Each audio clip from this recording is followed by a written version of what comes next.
Здравствуйте! В эфире передача «Преступление, наказание, закон». В студии Галина Тимофеева. 13 мая в Межмуниципальном управлении МВД России Якутска состоялось торжественное открытие первой спартакиады по служебно-прикладным видам спорта среди сотрудников органов внутренних дел Якутского гарнизона.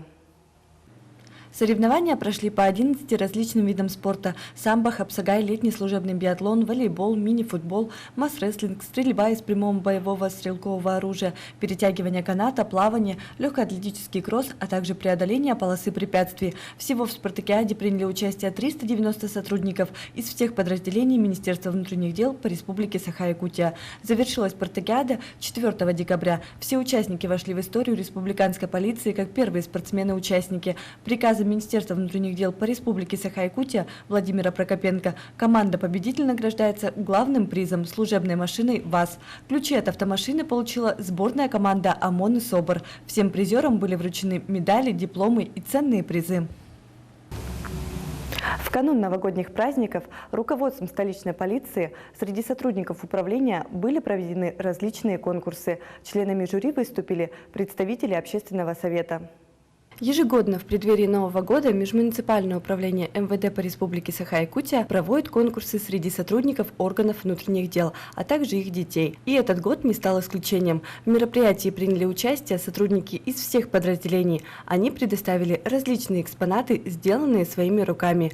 Среди сотрудников полиции были проведены конкурсы «Талантливый человек, талантлив во всем» и конкурс фотографий. А среди их детей был проведен конкурс рисунков «Зимняя сказка». В конкурсе «Талантливый человек, талантлив во всем» первое место заняла следователь Калинина Снежанна, а специальным призом награждена майор внутренней службы Вера Мигалкина. В конкурсе фотографий первое место получила инспектор по делам несовершеннолетних отделения полиции номер 3 Александра Куприкова. В конкурсе рисунков «Зимняя сказка» среди детей-сотрудников в старшей группе первое место занял Вадим Мышников и в средней группе Курганов Тимур. Специальные призы получили Саяна Яковлева и Тостыгина Мелиса, как самый маленький участник конкурса рисунков. Сотрудниками столичной полиции выявляются факты мошенничества, когда злоумышленники обманывают граждан, желающих взять в аренду жилье. Существует огромное количество способов выманивания денег у граждан, поэтому прежде чем отдать деньги за какие-либо вещи или услуги, внимательно изучите паспорт продавца, предоставляемые документы, договоры, посоветуйтесь с компетентными людьми, особенно если вы приобретаете что-либо не в хорошо известном салоне или магазине, а на рынке с рук или по объявлению. В первую очередь это касается крупных сделок, таких как приобретение машин. Вам могут подсунуть краденый автомобиль или автомобиль-трансформер по отлично сделанному фальшивому ПТС. Квартир. Необходимо, чтобы документы на нее проверил квалифицированный специалист. Долгосрочной аренды квартир. Необходимо проверить прописку арендодателя и опросить соседей, действительно ли он является владельцем квартиры. Студентки, девушки хотели арендовать квартиру. И получилось, что их обманули на 25 тысяч. Вот как это произошло? Она нашла, по-моему, в интернете, да, объявление о том, что... Нашла, сразу позвонила, по телефону договорились об аренде квартиры. Там молодой человек указал, что он дает 2 квартиры, где-то по улице Якутской и вот на Федора Попова. Угу. Девушка сказала, что выбирает на Федора Попова, и они договорились встретиться. Потом, когда решили встретиться, он сказал, что сам не может подъехать, так как он работает где-то в Мархе, и что он отправит своего посредника. Она пошла, встретилась там с какими-то молодыми людьми в кафе «Харлей», а не подчеркиваю, не в квартире, а в общественном месте где-то. Они встретились, она там деньги передала, и они уехали, и вручив ей ключи. Ни договора письменного, ничего. Там... Даже не глядя на квартиру, да, она отдала 25 тысяч рублей. И дальше что произошло? Потом, когда они уехали, она со своими подружками пошла на данный адрес, который она хотела снять, в квартиру зашла, а там вообще другие люди живут. Сотрудники уголовного розыска столичной полиции задержали квартирного вора, совершившего множество краж с дачных участков. Потерпевших просят обратиться в отдел полиции номер 3. Человек совершил большое количество краж с дач частного сектора города Якутска. В основном дача расположена на Вилюйский тракт и Боярское шоссе. Маганский тракт.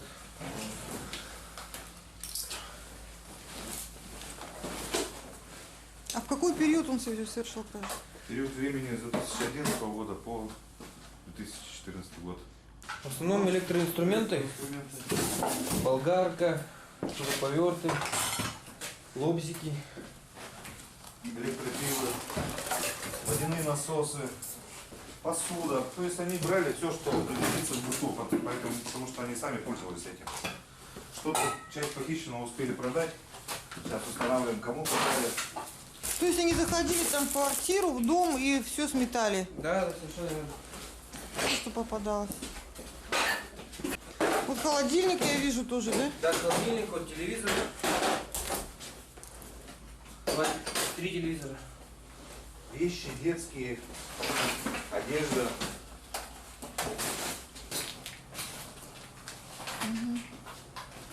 Наверное, надо дальше освещение. Также вот 2 мопеда, велосипед, диски, чайники. Все, что может пригодиться в быту. Все было изъято. Пневматический пистолет, пневматическое ружье.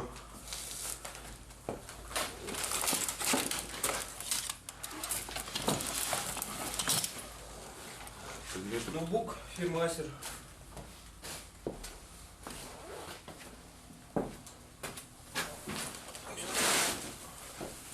Детская кровать тоже правильно. С целью наживы в дальнейшем, что продать. В основном продавали инструменты.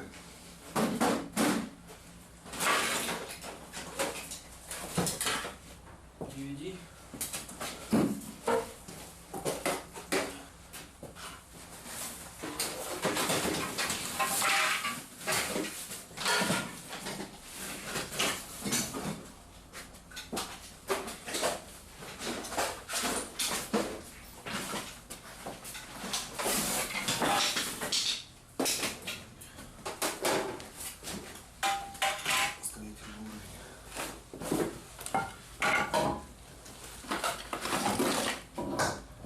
Изовер, да? Изоспан.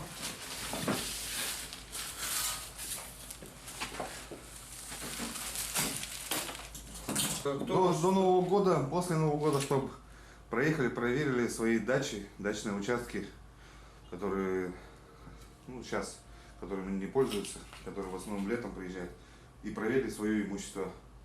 Если что-то обнаружат, что дача вскрыта и похищено имущество, чтобы звонили по нашим телефонам. А также старые, которые в 2011-2012, если Либо было кражи, чтобы также обратились. Обращались в 3-й отдел полиции города. Приближаются новогодние праздники. В Якутск для приобретения продуктов и подарков приедут жители Улусов. Хотелось бы предупредить как гостей, так и жителей столицы о том, что происходят кражи из автомашин. Чаще всего потерпевшей стороной становятся граждане, прибывшие из районов республики на автомашинах марки УАЗ для закупки продуктов питания и других необходимых товаров. Гости столицы часто покупают патроны и другие необходимые для охоты принадлежности в магазине «Баянай» на улице Труда. Как правило, для приобретения охотничьих принадлежностей в магазин отправляются мужчины. Их жены в это время остаются в машине, и здесь посягательств со стороны преступников на имущество не происходит. Зато после этого приехавшие за покупками граждане, отъехав буквально несколько метров, перемещаются к столичному рынку. И, разумеется, всей семьей идут за покупками на рынок, оставляя автомобили с уже приобретенными в других местах товарами без присмотра. К сожалению, даже наличие сигнализации не всегда спасает автомобиль от воров, потому что они умеют ее отключать. Сотрудники уголовного розыска обращаются с убедительной просьбой как к гостям, так и жителям столицы не оставлять без присмотра машины, груженные материальными ценностями, возле рынков, баз, магазинов, потому что такие машины отслеживают барсеточники. Вы одномоментно можете лишиться автомобиля, всех приобретенных товаров и денег, если оставите их в машине без присмотра.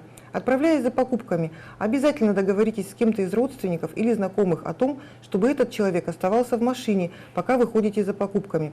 Кроме этого, даже если вы находитесь далеко от рынка, но оставляете свой автомобиль для того, чтобы зайти в магазин, в детский сад за ребенком, по другим делам, никогда не оставляйте сумки или барсетки в салоне, потому что эта вещь может привлечь внимание злоумышленников. Не забывайте, что вас могут специально отвлечь или выманить из машины, например, проколов колесо. Если вы имеете при себе крупную сумму денег, покидая машину даже при форс-мажорных обстоятельствах, обязательно закройте дверь на ключ и только потом займитесь осмотром неисправностей. Ну вот, например, УАЗик стоит, да? Вот видно то, что груженый полностью, набитый товаром. Видите, ну вот в этом УАЗике есть мужчина, который еще охраняет его. Как правило, в большинстве случаев в автомашинах никого нету. И такие машины чаще остальных подвержены совершению угону, краже из данного автотранспорта.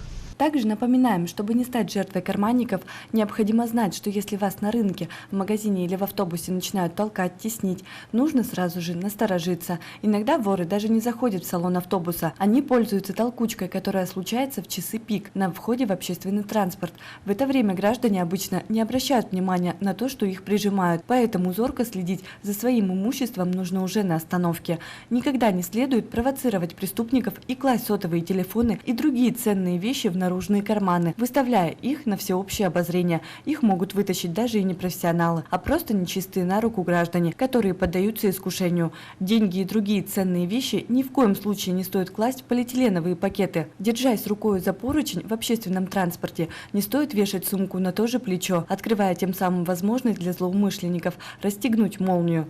Не кладите ценные вещи близко к застежке. Приготовьте мелочь заранее, а кошелек уберите вниз сумки.